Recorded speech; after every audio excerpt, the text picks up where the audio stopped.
you're making a habit of this coming back business after, like you said the other day, last year it was all about front running, but you seem to be finding a way at the back end of games so far this year. Yep, it's not the best way to win. I reckon getting out in front and staying out in front's a good way to do it, but I think we're showing a lot of character as a group at the moment. We're probably not playing our best football, although I did think in the second half tonight you saw that's probably us somewhere near our best. I'm glad that we were able to find it.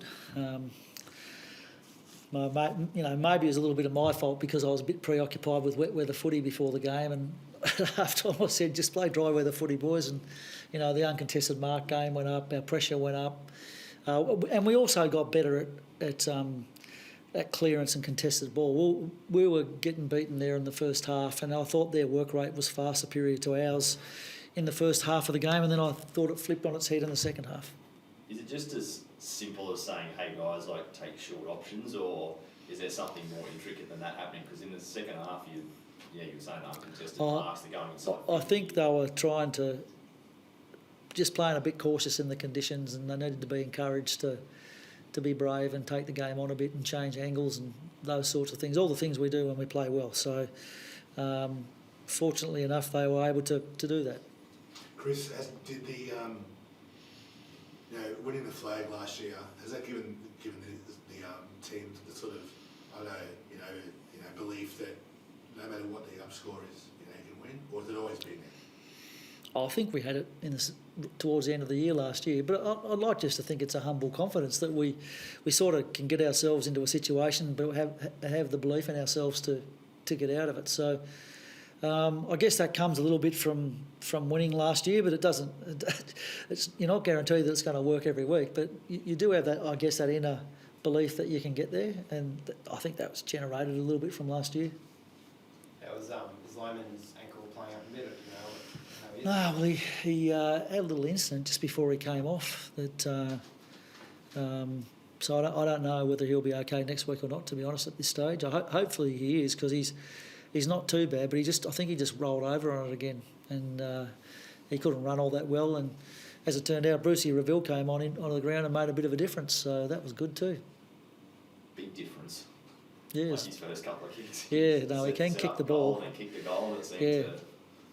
Well, one of the reasons we had him as a sub tonight, he played okay last week, but we just knew that if it was going to be a bit wet, he could penetrate with his kick, and that's what he did. Do you kind of feel the game changed when his first two touches? I felt like that up here was pretty tangible. Yeah, maybe. I never thought about it that way, but it certainly got the crowd involved. They love him. I thought our crowd was brilliant tonight, actually. They helped to get us over the line, so salute all the people that were here supporting us, but... he did make a real difference when he came on. What did you make of Will's game?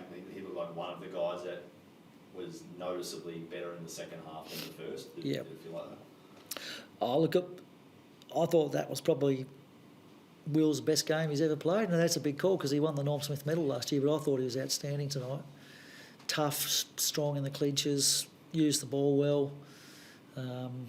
So, yeah, a real wrap for him. And he's been a little bit worried about his form because he probably has just been putting along by his standards, but tonight, in those sorts of conditions, he showed what a class player he is. I guess you protected your defence by camping the ball inside 50 so much, but you must have been thrilled with that defensive unit's contribution. Yeah, and they've been good all in the 3 games that we've played this year, I think, and... tonight they were equally important. I mean, it was fantastic that we were able to, limit Geelong to 2 goals in the second half and get our own game going. And a big reason for that was, A, the way we used the ball, B, that we kept the ball in our own forward line, and when it did go forward, our defenders were in good position and, won most of their one-on-one contests. So I thought Jack Payne was particularly good tonight. I hope you're impressed with his game, because I certainly was. Yes, you've set yourself up now, haven't you? It's like totally the opposite to last year, clearly, but 3-0, you feel like you've sort of set yourself, you're not quite playing your best footy. But... No, I'm not getting too excited, Michael. This I competition, it's better to be 3-0 than it is to be 0-3 under the pump. There's no doubt about that, but you can't take anything for granted. This competition's so hard now and so even. We just got to keep finding ways to win games of footy. There's Oscar just a bit? Did he have the flu? Or? He had gastro, and he got it Thursday, and he was still lacking energy this morning. So I just made the call to leave him out. Makes sense. I thought Darcy Fort was pretty serviceable for us, as he always is when he comes into the team. So we have confidence in him that he can play that role, and hopefully Oscar's back on his tucker soon. 2 pretty taxing games, I would say, in the weather that you've had the past 6 or 7 days. Like, would you envisage another sort of quiet week this week, or you just see how they pull up? Oh, I've got 7 days, so I've got a little bit longer. Yeah, it's been interesting. We had 2 games in real heat. I was a little bit worried tonight that we'd be a bit flat on the back of last week, and it looked that way in the first half, but we found a way in the second half. So we'll see how they pull up, and that'll decide how we go about this week. Thanks very much, guys.